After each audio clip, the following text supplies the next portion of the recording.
할렐루야. 우리 옆 사람과 인사하실까요? 예수 안에서 사랑합니다. 자, 역시 인사를 끝나자마자 또 눈이 힘이 풀리기 시작합니다. 한 번 더 인사하겠습니다. 예수 안에서 눈을 크게 뜨시오.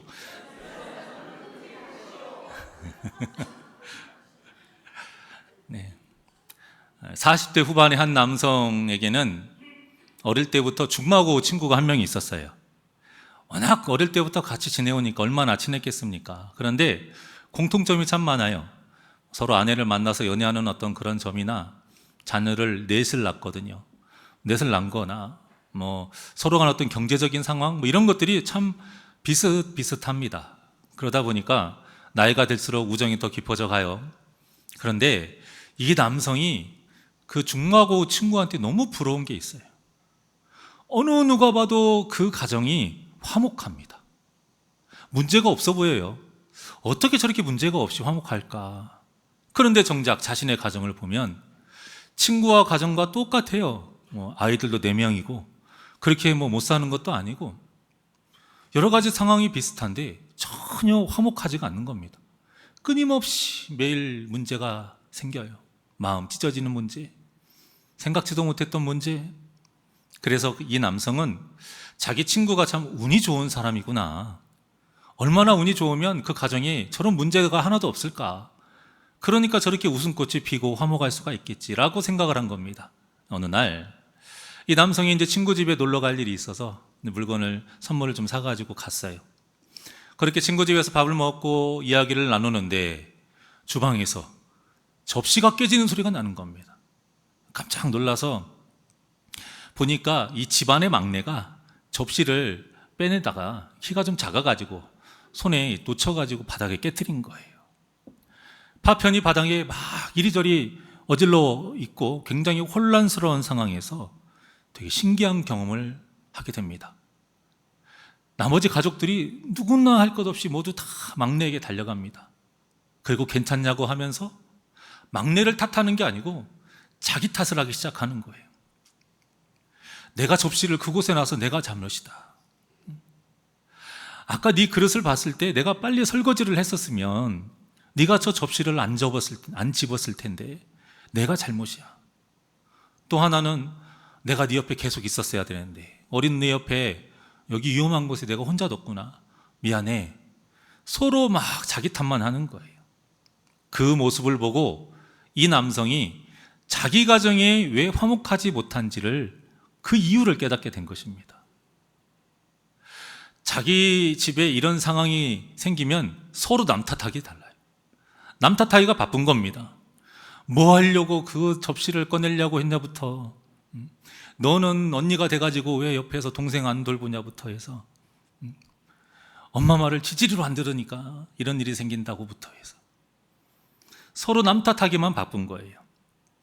그러니까 이 남성이 지금까지 이 친구네의 가정이 화목했던 이유가 문제가 없었더라고 생각을 했었는데 그게 아니었던 거죠. 문제는 이 가정에도 끊임없이 생겼는데 그 문제를 선하게 만드는 기회로 삼은 거예요. 그런데 자신의 집은 더도 할 것 없이 똑같은 문제인데 그 문제를 선하게 이루질 못하니까 더 큰 문제로 만들어버리고 또 서로 간의 마음만 상하는, 그래서 화목하지 못한 가정을 이루었다. 이것을 깨닫게 된 것입니다. 그러니까 중요한 것은 우리가 사는 동안에 우리에게 벌어지는 많은 일들이 있어요. 그것이 좋은 일이든 안 좋은 일이든 중요한 것은 그 일을 우리에게 좋은 기회로 삼느냐, 그 기회로 만들기 위해서 우리가 얼마나 믿음으로 바로 서느냐, 이것이 중요하다는 겁니다. 결국 문제가 없기를 바라는 것만큼 어리석은 것이 없어요. 어떻게 우리 삶 속에서 문제가 없겠습니까? 어떻게 우리 가정과 우리 교회와 우리 직장과 이런 환경 속에서 문제가 없을 수 있겠습니까? 문제는 끊임없이 생겨요. 우리는 문제가 생겼을 때 누가 그 문제를 일으켰느냐, 그 책임을 보는 거에 대해만 정신을 팔려 있습니다. 하지만 문제를 누가 일으켰는지보다 더 중요한 것은 뭐냐면 그 문제를 하나님께서 선하게 풀어가기를 원하신다라는 거예요. 그리고 마귀는 반대로 우리가 그 문제를 악하게 풀어가기를 원한다라는 겁니다. 우리가 이 사실을 바로 알아야 똑같은 문제를 경험을 했을 때 어느 누군가는 복이 되고 어느 누군가는 화가 되는 것, 이 영적인 원리를 바로 알고 우리가 다 모든 문제를 기회 삼아서 복으로 바꿔 누리는 우리 복된 성도님들이 되시길 원합니다. 예를 들어서 여러분 친구들과 다툴 수 있어요. 정말로 제가 친한 친구라고 꼽는 친구가 3명이 있는데 그 3명하고 지금까지 안 다툰 적은 없습니다. 치고받고라기보다는 말다툼을 하든 의견 충돌이 있든 항상 좋을 수만은 없는 거예요. 부부처럼 말이죠. 그런데 다투지 않는 것보다 중요한 건 뭐냐면 다퉜을 때 그 문제를 서로 지혜롭게 잘 풀어가는 거죠. 그래서 다투기 전보다 더 친해지는 것, 이것이 중요한 것 아니겠습니까? 저와 그 친구가 친해졌던 그 계기를 보면은 물론 좋은 일 때문에 친해지기도 했지만 어떤 안 좋은 일, 서로 의견 충돌이 있어서 마음 상한 일, 그런 일들을 서로 잘 이겨내고 해결하다 보니까 더 친해진 거예요. 마찬가지로 우리 교회 안에서도 문제가 없을 수 없습니다. 우리 교회에서 문제가 일어나는 것을 도대체 이해가 안 간다라고 볼 필요가 없다라는 거예요. 당연한 겁니다. 단 우리가 그 문제를 일으키고 누군가의 마음을 상처가 주는 가시가 되면 안 된다라는 거죠. 생각지도 못한 문제가 생기고요, 그런 뜻은 아니었는데 오해가 생기고 의도치 않게 문제가 생길 수 있습니다. 중요한 것은 그 문제를 우리 교회의 유익이 될 수 있도록 성도들이 화합하게 되는 기회로 만드느냐, 아니면 서로를 더 미워하게 되고 교회가 분열되는 더 큰 문제를 남게 되는 것이냐, 이것이 중요합니다. 세상에서도 위기를 기회로 삼으라는 말이 있듯이 교회에서도 일어나는 모든 문제를 우리가 선하게 극복해서 기회로 만들고 삼아야 됩니다. 오늘 본문이 이와 같은 내용이에요. 마귀가 초대교회에 대해서 정말 많은 환난과 박해를 가했습니다. 어떻게든 무너뜨리려고 했는데 이 계획이 계속 무산되는 거예요. 그 시점이 어느 때였습니까? 오순절 성령 그 강림의 사건 이후부터 마귀가 뜻대로 할 수가 없는 거예요. 사도들이 성령 충만함을 입어서 그때부터 완전히 새롭게 변화가 돼버리니까 그 사도들이 많은 표적을 행하고 기사와 복음을 전하는 과정 속에서 마귀가 계속 집니다. 점점 교회에 믿는 자들이 늘어납니다. 그런데 늘어나는 건 좋은데 사람이 늘어난다는 것은 또한 무엇과 같은 뜻이죠? 그만큼 많은 문제가 생긴다는 겁니다. 사람이 많으면 많은 만큼 문제도 많아집니다. 그리고 사람이 완전하지 못하기 때문에 실수나 어떤 문제가 안 생길 수가 없어요. 또한 그때가 또 마귀가 틈타는 아주 좋은 시기이기도 하죠. 그런데 오늘 본문에 보면 초대교회에 아주 민감한 문제가 터집니다. 그것은 바로 헬라파 유대인의 과부들. 이 헬라파 유대인의 과부들에게 매일매일 구제해야 되는 것이 빠뜨린 거예요. 쉽게 이야기하면 밥을 안 준 거나 마찬가지예요. 식판을 들고 밥을 풀려고 하는데 밥이 떨어졌다 이거예요. 이런 거나 비슷한 상황입니다. 당장 먹고 사는 문제와 직결이 됐기 때문에 이게 얼마나 예민한 문제겠어요. 당시 초대교회에는 똑같은 유대인이지만 그 안에는 두 부류가 있었습니다.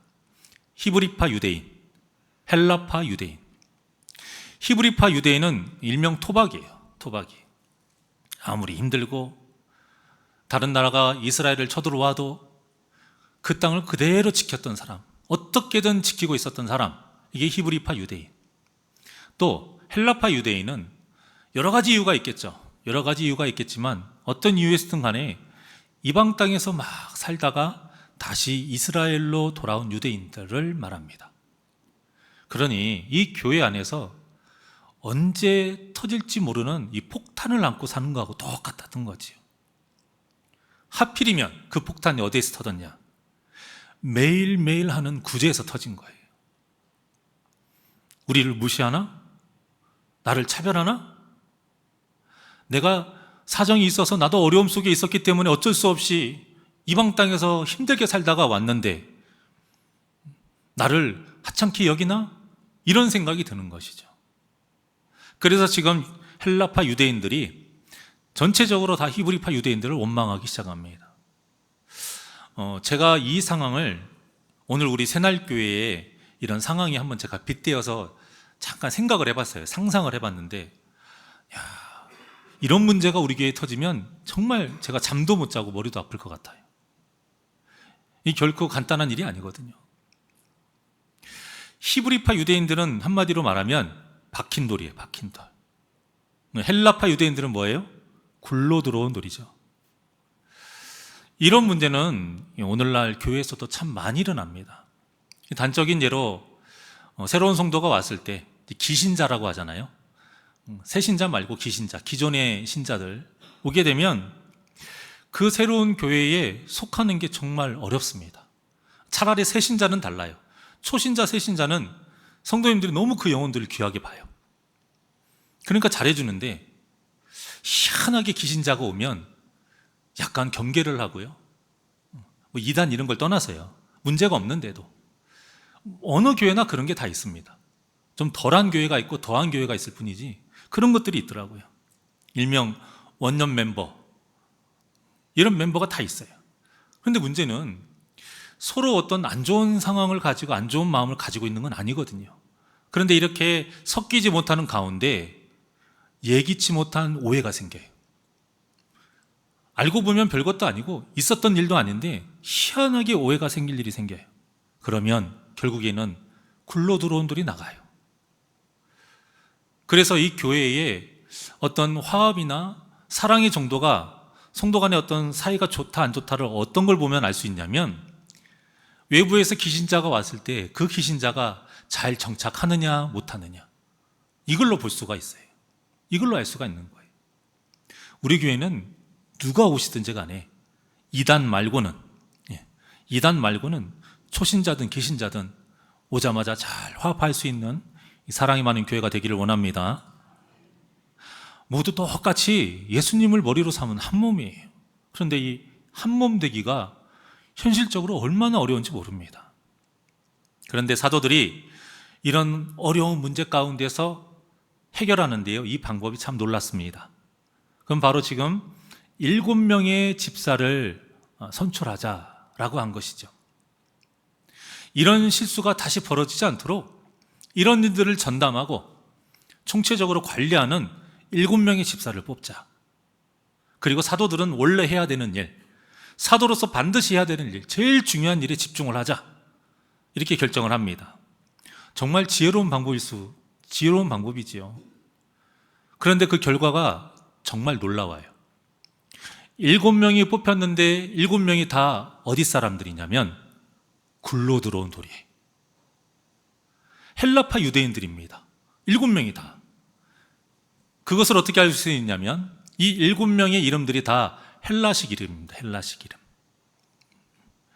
히브리식 이름이 한 명도 없어요. 당시 초대교회 주축을 이루는 사람들이 누구였겠습니까? 당연히 히브리파 유대인들이에요. 그런데도 그들도 같이 투표를 했는데 7명 모두가 다 헬라파 유대인들이 뽑혔다는 것은 정말 엄청난 사건입니다, 여러분. 교회 안에서도 혈연이 있고요. 교회 안에서도 지연이 있고 학연이 있고 당파가 있어요. 꼭 안 좋게 하는 당파는 아니다 할지라도 이 무리가 있단 말입니다. 그런데 그런 것들이 다 무시가 되고 다 뛰어넘고 어찌 보면 상대편, 심하게 말하면 적이에요. 그런 사람을 뽑았다라는 거예요. 이게 초대교회의 힘입니다. 세상의 법칙, 어떤 세상의 관행, 세상의 기준, 이것을 뛰어넘는 것, 이것이 바로 교회의 참다운 모습입니다. 우리 교회가 이런 진정한 교회의 모습, 성도의 모습을 갖추길 원합니다. 3절을 보실까요? 3절 다 같이 시작.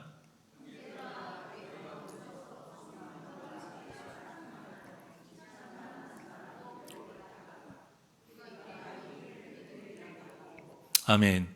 자, 여기에서 봤을 때 어느 특정인을 뽑아라 나와 있습니까? 안 나와 있어요. 기준만 정했습니다. 7명을 뽑는다. 하지만 7명을 뽑을 때의 조건은 성령과 지혜가 충만하여 칭찬받는 사람을 뽑아라. 자, 이 조건은 앞으로 이렇게 될 사람을 뽑으라는 겁니까? 아니면 지금 현재 이렇게 살아가고 있는 사람을 뽑으라는 얘기입니까? 이렇게 살아가고 있는 사람을 뽑으라는 거예요. 이렇게 살아가고 있는 사람을 뽑으니까 히브리파 유대인들도 헬라파 유대인들을 뽑게 된 거예요. 당연한 거지만 이 당연한 것들이 사실 교회에서도 잘 이루어지지 않습니다. 저 사람이 틀렸어요. 알아. 근데 내 사람이니까 그 사람을 옹호합니다. 상대방이 맞아요. 근데 내 사람이 아니니까 신경을 안 써요. 교회에서 내 사람, 네 사람이 어디 있습니까? 근데 내 사람, 네 사람이 있단 말입니다. 그래서 오직 예수 이름으로 모여야 되고요. 예수 안에서 모여야 되고요. 예수의 눈으로 바라봐야 되는 겁니다. 저는 교회에서 이런 결과를 너무 많이 받았어요. 많이 봐왔고요. 저는 오늘 본문을 보면서 너무 많은 은혜를 받았습니다. 정말 이 땅의 모든 교회가 이런 결과를 나타내야 되는데 학연, 지연, 혈연, 내 사람, 네 사람 이런 거 다 필요 없이 딱 하나님께서 원하시는 이 기준에 맞는 사람, 나한테 상처를 줬어도, 나와 다툰 적이 있어도, 아직도 미운 마음이 있어도 하나님의 기준에 보면 맞으니까 기꺼이 그 사람을 뽑을 수 있고 기꺼이 그 사람을 추천할 수 있는 그런 믿음이 있어야 된다는 것이죠. 지금까지 제가 교회 사역도 하고 그 전에는 집사까지 생활을 했었지만 얼마나 많은 투표와 이런 선거를 많이 봤겠습니까? 많이 봤어요. 그런데 단 한 번도 조용히 넘어간 적이 없습니다. 단 한 명도 시험에 안 든 적이 없었어요. 최소한 한 명이라도 교회를 나가는 일이 항상 있었습니다. 후보의 자격이 안 된다부터 해서 여기서부터 시작이에요. 투표 가지도 않았어요. 아직 그냥 후보자 선출만 해서 포스터를 딱 붙여놨는데 그때부터 시끄러워요. 또 뽑히면 뽑힌 대로, 탈락하면 탈락한 대로 결과에 승복을 못하고요. 승복을 못하는 거에서만 끝나는 게 아니고 여기저기 다 들쑤시고 다닙니다. 교회가 하나님의 일꾼을 뽑자고 축제 같은 일인데 축제를 해놓고 교회가 만신창이가 돼버리는 경우를 너무나도 많이 봤습니다. 도대체 이렇게 좋은 날에 왜 이런 안타까운 일이 벌어지는 것일까? 보니까 하나님의 마음으로 임하지 않고 사람의 마음으로 임하기 때문입니다. 머리로는 알아요. 오늘 본문에서도 분명히 말씀하셨어요. 굳이 이렇게 말씀 안 해도 우리가 어떤 사람을 뽑아야 되는지 조건을 알아요. 성령과 지혜가 충만하여 칭찬받는 사람, 내가 따를 만한 사람, 내가 존경할 만한 사람. 그런데 막상 찍으려고 하면 그게 안 된단 말입니다. 우리가 그런 것을 이겨내야 됩니다. 이게 사소한 것 같지만 남들은 모르고 누가 봅니까? 다 비밀 투표인데요. 하나님은 아십니다. 우리가 하나님을 보고 이런 것들을 다 뛰어넘어가자 이겁니다. 여러분, 하나님의 일꾼을 뽑을 때마다 문제가 생기는 것은 그 후보들 때문이 아니에요. 뽑는 우리 자신이 문제입니다. 하나님의 마음으로 바라봐야 그 사람이 일꾼인지 아닌지 알 수 있는 거지. 하나님의 마음이 없이 내 마음으로만 바라보니까 아무리 잘해도 싫은 거예요. 100가지 중에 99가지를 잘해도 내가 싫어하는 그 한 가지 때문에 그 사람의 도장이 안 찍어지는 겁니다. 이렇게 되면 교회에 좋은 일에 안 좋은 결과만 생긴다는 겁니다. 하지만 본문을 보면 문제가 생겨서 일꾼을 뽑았어요. 교회는 아니잖아요. 좋은 일 때문에 일꾼을 뽑잖아요. 성도가 많아져서, 성도가 많아지기 때문에 일꾼이 더 필요하니까 정말 좋은 의도에서 일꾼을 뽑는데 지금 초대교회는 그게 아니에요. 문제가 생겼어요. 그 문제가 생겨서 일꾼을 뽑았는데 오늘날의 교회 선거, 이런 임직, 이거하고는 비교도 안 되는 너무나도 좋은 열매를 맺은 겁니다. 이들이 문제를 기회로 삼은 거예요. 이러한 모습이 우리 새날교회에 이루어지기를 주님의 이름으로 간절히 축원합니다. 우리 교회도 이 초대교회와 같은 모습이 있어야 돼요. 대부분 문제가 성도하고 어떤 다툼이 생기면, 문제가 생기면 대부분 어떻게 하냐면 피합니다. 아니면 단절을 해요.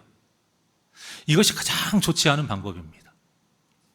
피해서도 안 되고 모르는 사람처럼 지내서도 안 됩니다.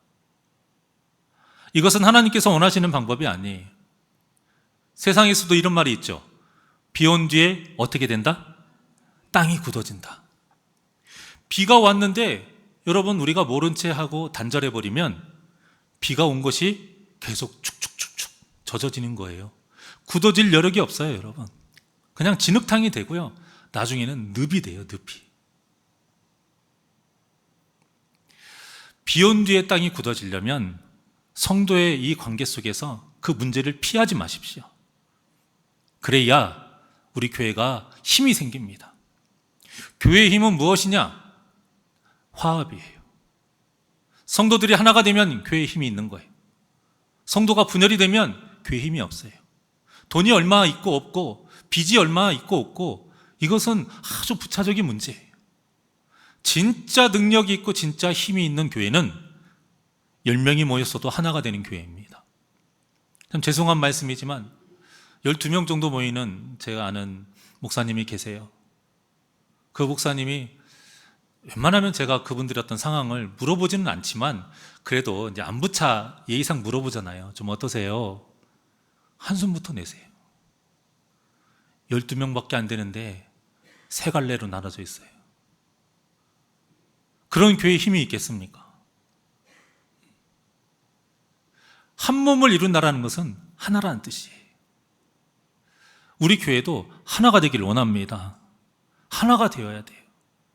그러려면 비 온 뒤에 땅이 굳어질 수 있도록 사람과의 문제가 생길 때에 어떤 이 교회 일할 때 문제가 생길 때에 여러분 피하지 말고 지혜롭게 그 일을 행하시길 원합니다. 그러면 하나님의 바람처럼 합력하려면 그런 문제를 지혜롭게 해결하려면 어떻게 해야 되느냐? 가장 첫 번째, 기도를 해야 돼요. 문제를 해결하려고 하는 마음은 다 있습니다. 노력은 다 한 번씩은 합니다. 그런데 왜 결과가 안 나올까요? 기도하지 않아서예요. 세상 사람들은 웃어요. 그게 무슨 말도 안 되는 소리세요.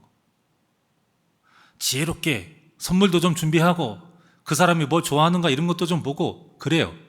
그런 것이 당연히 도움은 되겠죠. 그런데 우리는 영적인 사람들 아닙니까? 이 땅에서만 살고 마는 것이 아니라 내세를 믿고 성령의 역사를 믿고 마귀의 이 역사를 믿는 사람들 아닙니까? 그렇다면 아무리 지혜로운 방법이 있다 할지라도 100이면 100 다 넘어가는 방법이 있다 할지라도 여러분 기도 없이 행하면 될 일도 안 되는 겁니다. 최소한의 우리에게 그러한 믿음이 있어야 돼요. 이거는 최소한의 믿음이에요. 어떤 큰 믿음도 아니에요. 우리가 구원받는데 어떤 영향 주는 믿음도 아니에요. 정말 작은 믿음인데 이것이 없어요. 이 믿음이 없으니까 조금 내가 노력하면 되겠지. 선물도 좀 주고 이렇게 하면 되겠지. 좀 기다려 보고 시간 어느 정도 지나면 되겠지.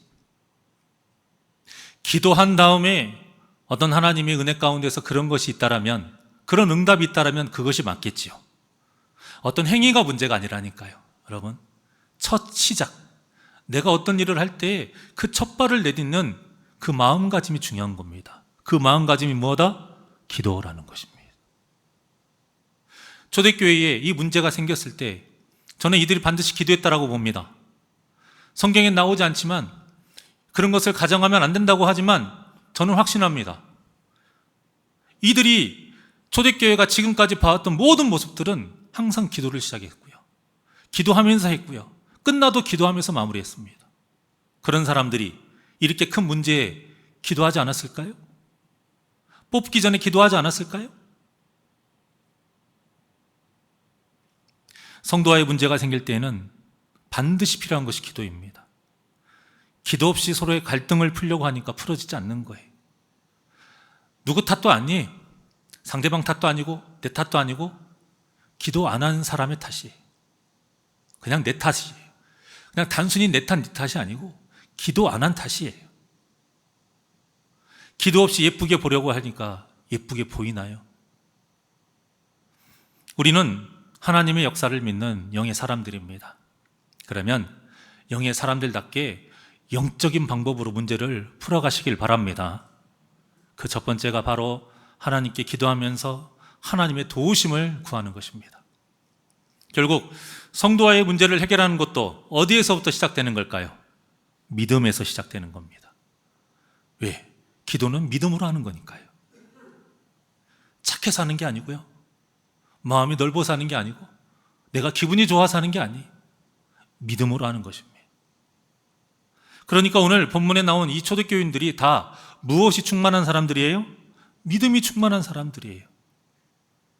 믿음이 있는 사람들이라는 거예요. 이들이 너무 착하고 순해서 이런 일이 벌어진 것이 아닙니다, 여러분. 이분 중에 한 성가라 하는 사람 없을까요? 밥 먹다가 쥐 없는 사람이 없을까요? 옛날에는 그렇겠지만 믿음이 생기니까 그런 모습들이 없어지는 거예요. 옛날 같으면 자존심 상해서 바로 달려가서 멱살 잡았던 이 큰 일이 이제는 기도를 먼저 하고 참고 하나가 되는 일이 벌어진 겁니다. 믿음이 있기 때문에 내 자신의 부족함을 인정하고, 믿음이 있기 때문에 하나님께 기도하면서, 믿음이 있기 때문에 하나님의 뜻에 맞는 사람을 택할 수 있는 것이, 그 결과가 그렇게 많은 히브리파 유대인들이 다 누구를 뽑은 겁니까? 헬라파 유대인들을 뽑은 거예요. 제가 아는 목사님과 사모님이 계시는데 그 목사님 사모님이 참 누가 봐도 성도님들에게 인정을 받아요. 사랑을 받아요. 얼마나 존경스럽겠습니까? 목사 입장에서. 제가 그래서 어떻게 하면 그렇게 인정받고 존경받을 수 있나, 그리고 사랑받으면서 목회를 하실 수 있습니까? 라고 물은 적이 있어요. 그 두 분이 하시는 말씀이 두 가지를 말씀을 하세요. 첫 번째는 성도님들의 작은 변화에도 귀를 기울이고 관심을 가졌대요. 그래서 자기는 성도님들을 담대하게 대하는 목사를 너무 볼 때마다 불안하고 불편하대요. 자기가 봤을 때 성도를 담대하게 대한다는 뜻이 어느 정도의 거리를 철저하게 두고 딱 그 선을 못 넘게 하고 자기도 그 선을 안 넘고 율법적으로 대한다는 거예요. 근데 이렇게 하면 목사와 사모가 속은 편합니다. 속은 편할 수 있어요. 그리고 그런 문제가 있을 때 누가 이렇게 비판할 수도 없어요. 비난할 수도 없고. 하지만 성도는 그 목사와 사모에게 다가가기가 힘들어요. 그러면 그 영적인 문제가 자꾸 골마요. 속을 썩어간다는 거죠. 그리고 그것을 담대한 목사님들은 그냥 그러려니 한다라는 것입니다. 사람이 어떻게 완벽할 수 있겠습니까? 때로는 철없는 어린아이 같은 그런 신앙생활하는 성도들이 있어요. 그러면 장성한 믿음을 가질 때까지 누가 옆에서 그것을 케어하고 인도하고 기도하겠습니까? 목사와 사모가 하는 것이죠. 1차적으로는. 2차적으로는 누가 할까요? 장로님들. 그 다음 누가 할까요? 권사님들, 안수집사님들. 이건 헌법에 나온 겁니다. 총회헌법에. 목사와 장로와 권사와 안수집사의 그 해야 할 일이 나와 있어요, 여러분. 이것이 바로 예수님께서 양무리를 맡겨주신 그 뜻입니다. 그래서 그분들은 항상 어떤 성도님들이 표정만 딱 변해도 왜 그런가 고민하기 시작한대요. 얼마나 피곤하겠습니까? 말라요. 그분들이 살이 안 쪄요. 제가 살이 찌는 건 고민을 안 해서일까요? 아닙니다. 저도 고민 많이 합니다. 항상 저도 그렇고 아내도 그렇고 여러분들이 어떤 표정이 안 좋거나 아침에 왔을 때는 이랬는데 갈 때는 이러면 얼마나 고민하는지 몰라요. 서로 이야기하고. 저는 또 우리 성도님들을 이 성전 외에는 잘 보질 못하니까 누가 좀 얼굴이 안 좋다고, 뭔 일 있는지 모르겠다고, 어디가 아프신가 걱정이 된다고 그러면 전화를 해요. 남자분이면 제가 전화하고.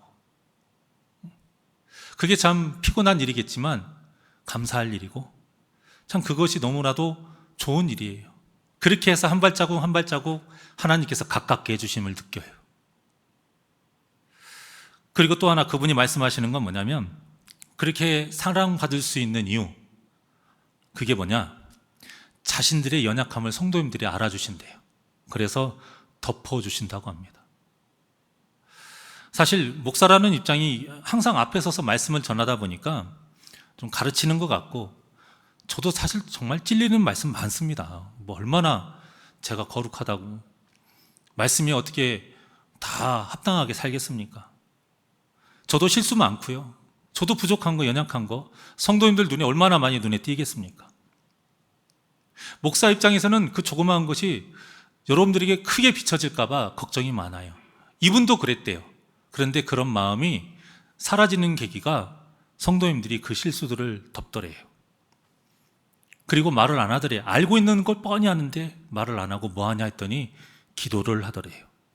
그러면서 문자를, 메시지나 아니면 가끔가다 한 번씩 이야기할 때, 목사님 제가 기도하고 있어요. 힘내세요. 이런 문제들 기도하고 있습니다. 잘 될 겁니다. 그렇게 힘을 북돋아주는 그분들의 기도 때문에 그 사람들에게 사랑받는다. 오히려 목사님들이 뭔가 잘하는 것처럼 보이는 거죠. 사실 그게 아닌데, 자기들은 아무리 봐도 부족하고 연약한데 성도님들이 자기를 너무 잘하는 사람처럼, 목회를 잘하는 사람처럼 만들어줬다라는 거예요. 그러니 이렇게 서로를 위해서 기도하고 덮어주니 교회가 잘 될 수밖에 없는 것이죠. 물론 그 교회가 몇천 명 되고 그렇게 몇백 명 되는 큰 교회는 아닙니다만 참 좋은 소식이 많이 들리는 교회예요. 그래도 그 교회에 문제가 없을까요? 아니요. 문제 많아요. 새로운 문제가 또 생깁니다. 그런데 그 문제가 더 이상 문제가 되질 않아요. 그게 중요한 거 아니겠습니까? 그 문제가 생기면 생길수록 다시 하나가 되고 교회가 성장하는 기회가 되는 거예요.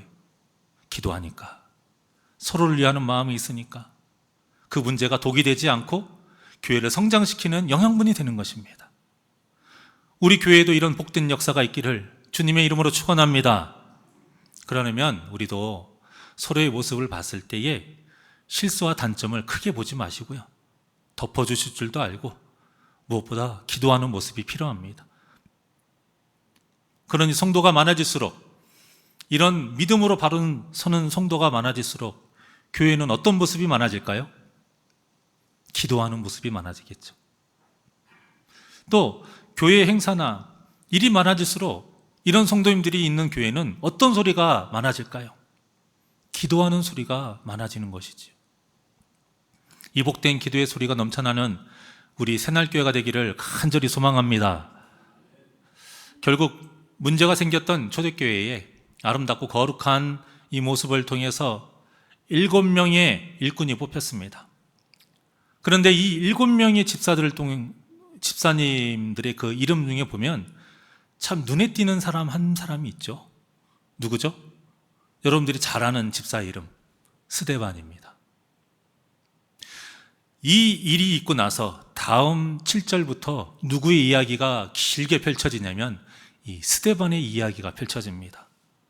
괜히 있는 게 아니에요, 여러분. 이건 진짜 놀라운 일이에요. 이 문제가 생기고 나서 이 문제를 정말로 기회로 삼고 선한 열매를 맺으니까 그때부터 스데반의 이야기가 나온 겁니다. 만약에 이들이 이런 문제가 있었는데 문제가 더 큰 문제가 됐어요. 스데반 안 나왔을 수도 있는 거예요, 여러분. 결과적으로 스데반은 큰 핍박을 받고 죽게 되지요. 다른 사람이 보기에는 참 허망한 삶일 것 같죠? 근데 그뿐만이 아니었어요. 스데반이 죽고 나서부터 초대교인들이 박해를 받고 다 뿔뿔이 흩어집니다. 누가 봐도 지금 초대교회에 큰 문제가 생겨났어요. 계속 문제가 생겨나요. 그런데 이 일로 어떤 일이 벌어졌느냐? 아까 뭐라고 했었어요? 그 초대교회 안에 헬라파 유대인들이 있었다고 그랬죠. 헬라파 유대인들은 무엇을 잘해요? 무슨 말을 잘해요? 헬라어를 잘해요. 당시의 영어같이, 지금의 영어같이 당시에 그 지역의 만국 공통어가 뭐였냐면 헬라어였습니다. 헬라어. 그러니까 이들의 박해를 피해서 이방 나라로 간 거예요. 그 이방 나라에서, 이방 도시에서 서로 모이고 복음을 전해서 교회를 세웁니다. 왜 그게 쉬울까요? 헬라어를 할 수 있으니까요. 자, 우리 사도행전 11장 19절에서 21절까지 보겠습니다. 시작. 그때에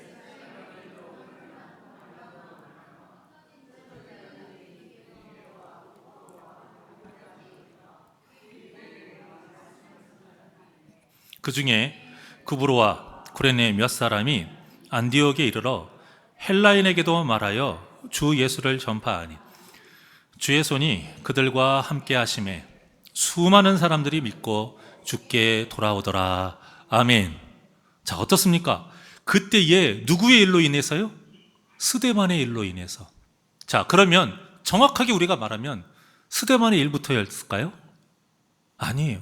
엄밀히 말하면 오늘 이 헬라파 유대인 이 과부들이 금일 매일 하는 그 구제를 받지 못한 이 사건부터 시작된 겁니다, 여러분. 갑자기 스데반이라는 인물이 딱 나와서 이런 일이 생긴 게 아니에요. 워낙 큰 사건이니까 스데반이란 이 인물이 나오면서 스데반의 일로 인하여 라고 나와 있지만 엄밀히 따지면 그것이 아니에요. 문제에서부터 시작이 된 겁니다, 여러분. 그러면 이것을 우리가 잘 생각해 보게 해요. 우리 교회에 지금 크고 작은 문제들이 있습니다.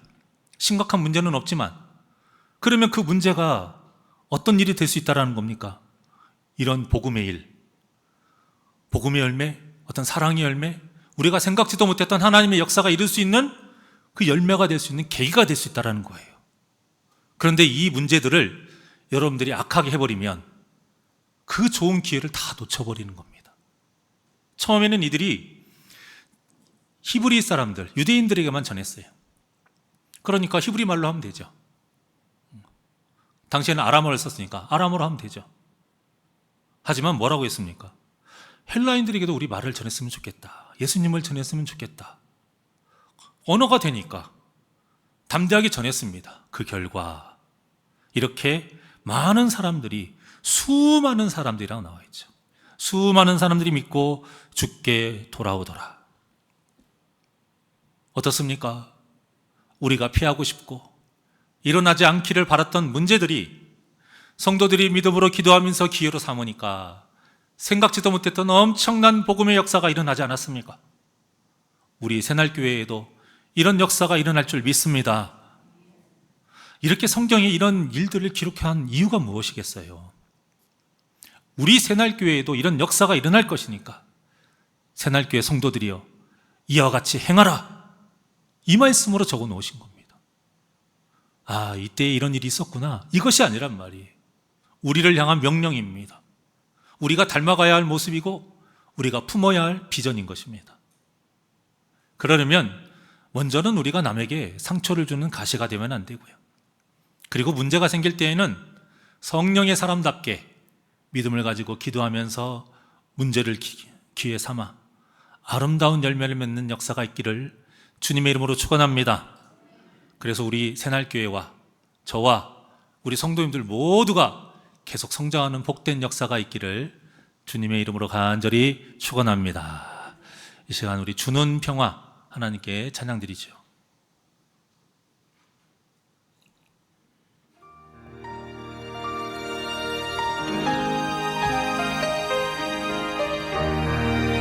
주는 평화, 주는 평화,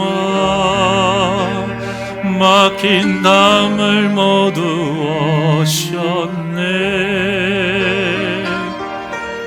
주는 평화,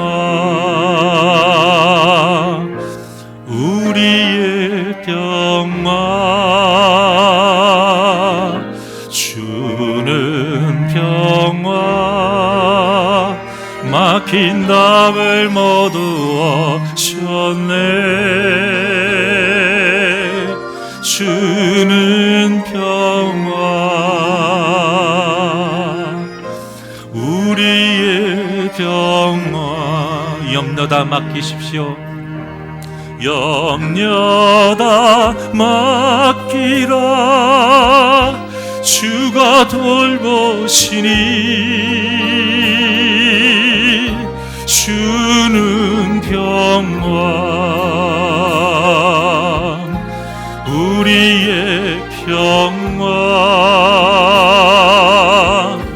염려다 맡기라 주가 돌보시리 주는 평화 우리의 평화 주는 평화 주는 평화 막힌 담을 모두 오셨네 주는 평화 우리의 평화 주는 평화 막힌 담을 모두 오셨네 주는 평화 우리의 평화 염려다 맡기라 주가 돌보시리 주는 평화 우리의 평화 염려다 맡기라 주가 돌보시니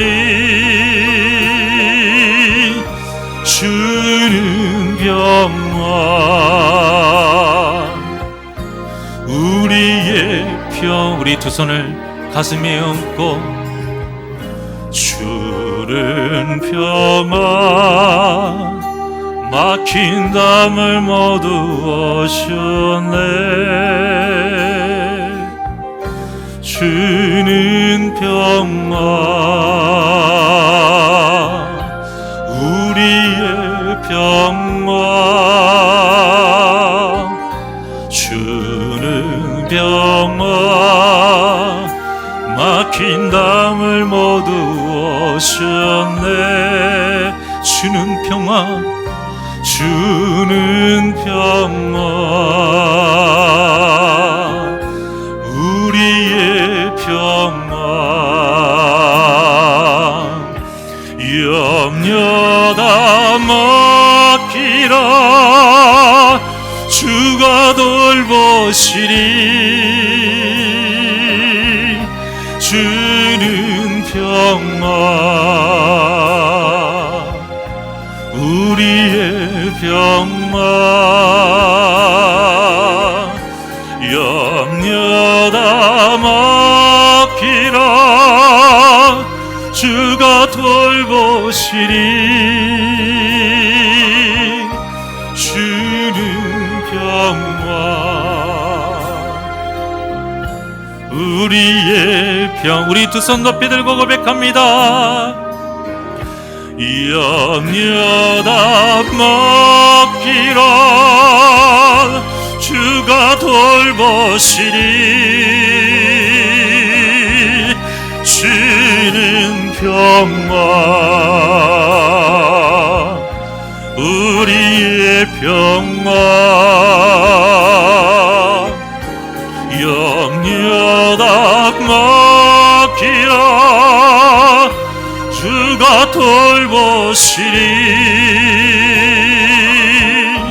주는 평화 우리의 평화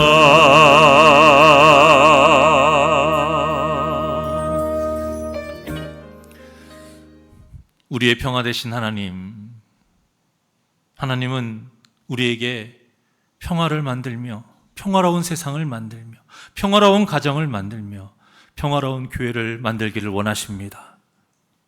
좋은 일 속에서 평화를 만드는 것이 아니요 문제 속에서 평화를 만들기를 원하시는 주님 하나님의 그 뜻을 우리 마음에 품고 먼저는 기도하면서 하나님을 의지할 때에 서로 간에 생긴 모든 문제와 그 어려움들이 선하게 풀어지고 화목하게 다시 한번 회복되는 역사가 이루어지게 하여 주시옵소서.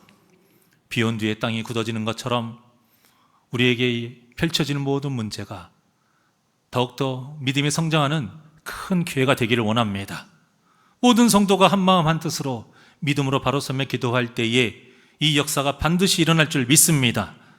모두 한마음 한뜻으로 서로를 위해서, 교회를 위해서 합력하여 선을 이루어 주님을 기쁘시게 하는 복된 진정한 교회가 되게 하여 주시옵소서. 감사함이 예수님의 이름으로 기도하옵나이다. 아멘.